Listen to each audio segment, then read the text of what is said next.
Hi, I'm Tony Constantine, an investment advisor representative with Lifemark Securities Corp.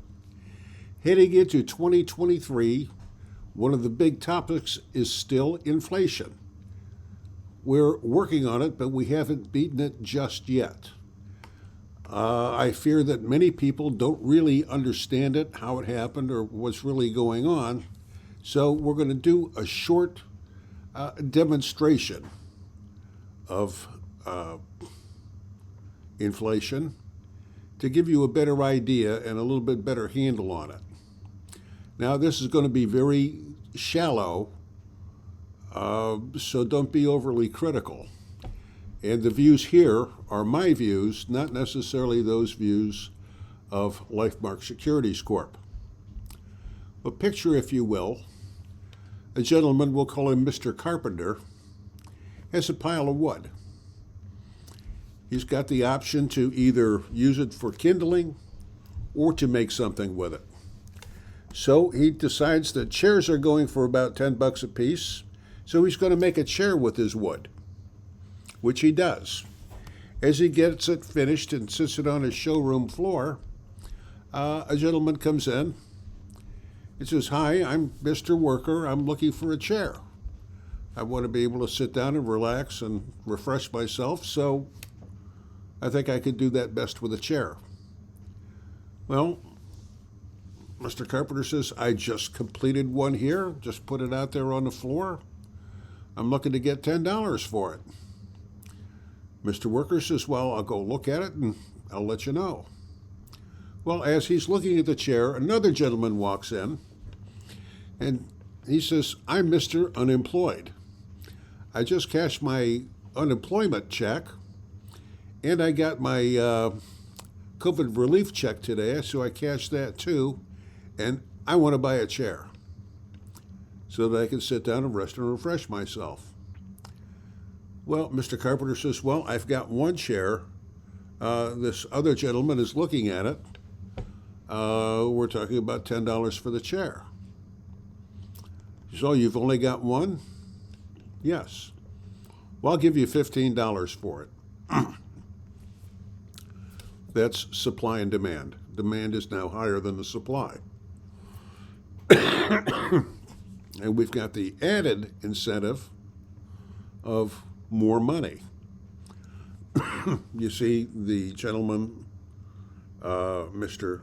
Unemployed, he's flush with money. And he's not afraid to spend it. So we've got money that the government printed is going to bid against money that was earned for a valuable piece of furniture. Okay? Well, Mr. Worker overheard the conversation and says, "Well, I'll give you $20 for it.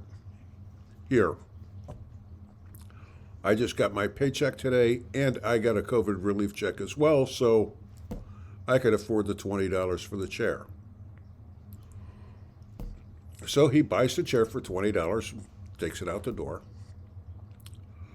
And Mr. Carpenter says, "Well, if you can wait till tomorrow, I'll build another chair and you can have that for $15. And Mr. Worker says, "Well, he just paid 20. So yeah, we'll do that for 15. That sounds like a fair deal. Far better than $20. So they make that transaction and it's done. So what happened here, because there were more dollars floating around to buy up a limited supply of chairs, the price went from $10 up to 20. The 20 obviously was transient because only one chair sold at $20, but the price after that was down at 15, which seems like a deal compared to 20, but it's still 50% more than chairs were going for sale for before all these transactions happened. That 50% inflation stuck and will continue to stick. Now, the problem with all this is that the government printed up new money and sent it out to people willy-nilly. And not that they didn't need help, but perhaps this was the wrong kind of help.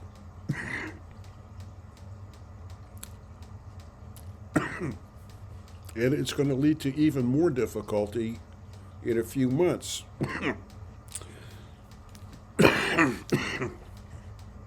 The Federal Reserve is trying to stop inflation with their most favorite weapon, which is raising interest rates, which only works when credit is in play.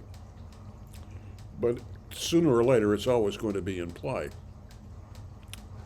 The problem is that the Federal Reserve is raising interest rates to kill demand and control inflation that way, while the federal government continues to print money,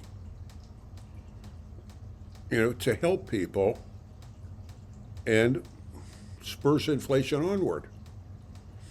So the Federal Reserve and the government are working counterproductively against each other. That will continue to plague us in the near term, and perhaps even longer. It just depends on how long the government keeps trying to spend money. If you have any questions or concerns, my contact information will be on screen. You can call me, or if you want help with this, you can call me or email me. Come back next week for our next exciting adventure. Until then, make every day a great day.